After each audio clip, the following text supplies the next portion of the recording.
ವಿದ್ಯಾರ್ಥಿಗಳ 2 ಅಂಕಗಳ ಈ ವಿಡಿಯೋ ಸರಣಿಯ 2ನೇ ಭಾಗಕ್ಕೆ ನಿಮಗೆಲ್ಲರಿಗೂ ಸ್ವಾಗತ. ಈ ಭಾಗದಲ್ಲಿ ಬರತಕ್ಕಂತಹ ಒಂದು ಪ್ರಶ್ನೆಯ ಬಗ್ಗೆ ಚರ್ಚಿಸೋಣ. ಪ್ರಶ್ನೆ: ಈ ಕೆಳಗಿನವುಗಳಿಗೆ ವೆನ್ನಕ್ಷೆಯನ್ನು ಬರೆಯಿರಿ. ಇಲ್ಲಿ 2 ಇದೆ.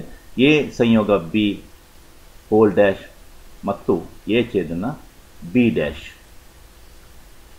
ಪ್ರಶ್ನೆ ಮತ್ತೊಮ್ಮೆ ನೋಡ್ಕೊಳ್ಳೋಣ. ಈ ಕೆಳಗಿನವುಗಳಿಗೆ ವೆನ್ನಕ್ಷೆ ಬರೆಯಿರಿ. 2 ಎ ಸಂಯೋಗ ಬಿ ಹೋಲ್ ಡ್ಯಾಶ್ ಮತ್ತು ಎ ಛೇದನ ಬಿ ಡ್ಯಾಶ್. 2 ಅಂಕಕ್ಕೆ ಕೇಳತಕ್ಕಂತಹ ಒಂದು ಪ್ರಶ್ನೆ ಇದು ಗಣಗಳು ಪಾಠದಿಂದ. ಮೊದಲನ ಪ್ರಶ್ನೆ ಎ ಸಂಯೋಗ ಬಿ ಡ್ಯಾಶ್ ಅನ್ನು ನೋಡೋಣ. ಮೊದಲಿಗೆ ನಾವೊಂದು ಆಯತ ಚಿತ್ರವನ್ನು ಮಾಡಬೇಕು. ಆಯತವು ವಿಶ್ವಗಣ ಯು ಅನ್ನು ಸೂಚಿಸುತ್ತದೆ. ಹಾಗೂ 2 ವೃತ್ತಗಳನ್ನು ಎಳಿಬೇಕು. ಒಂದು ವೃತ್ತ ಗಣ ಎ ಯನ್ನು, ಇನ್ನೊಂದು ವೃತ್ತ ಗಣ ಬಿ ಯನ್ನು ಸೂಚಿಸುತ್ತದೆ. ಈಗ ನಮಗೆ ಬೇಕಾಗಿರೋದು ಎ ಸಂಯೋಗ ಬಿ ಡ್ಯಾಶ್. ಈಗ ಇಲ್ಲಿ ನಾವು ಅದನ್ನು ಬಣ್ಣ ಕೊಟ್ಟು ಸೂಚಿಸಬೇಕು. ಇಲ್ಲಿ ಗಮನಿಸಿ, ಬಣ್ಣ ಕೊಟ್ಟಿರತಕ್ಕಂತಹ ಈ ಭಾಗ ಎ ಸಂಯೋಗ ಬಿ ಡ್ಯಾಶ್ ಅನ್ನು ಸೂಚಿಸುತ್ತದೆ.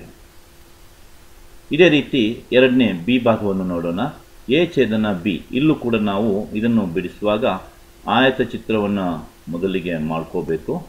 ಇದು ವಿಶ್ವಗಣವನ್ನು ಸೂಚಿಸ್ತದೆ ಯು. ಹಾಗೂ ಗಣ ಎ ಯನ್ನು ಒಂದು ವೃತ್ತದ ಮೂಲಕ ಗಣ ಎ, ಇನ್ನೊಂದು ವೃತ್ತವನ್ನು ಎಳೆಯುವುದರ ಮೂಲಕ ಗಣ ಬಿ ಯನ್ನು ಸೂಚಿಸಬೇಕು. ಈಗ ಎ ಮತ್ತು ಬಿ ಗಣಗಳನ್ನು ನಾವು ಬರೆದಿದ್ದೇವೆ. ಈಗ ನಮಗೆ ಬೇಕಾಗಿರೋದು ಎ ಛೇದನ ಬಿ ಡ್ಯಾಶ್.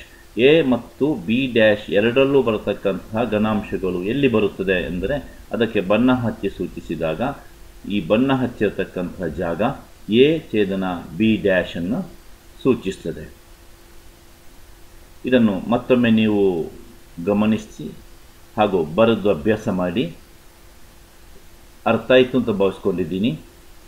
ಧನ್ಯವಾದಗಳು.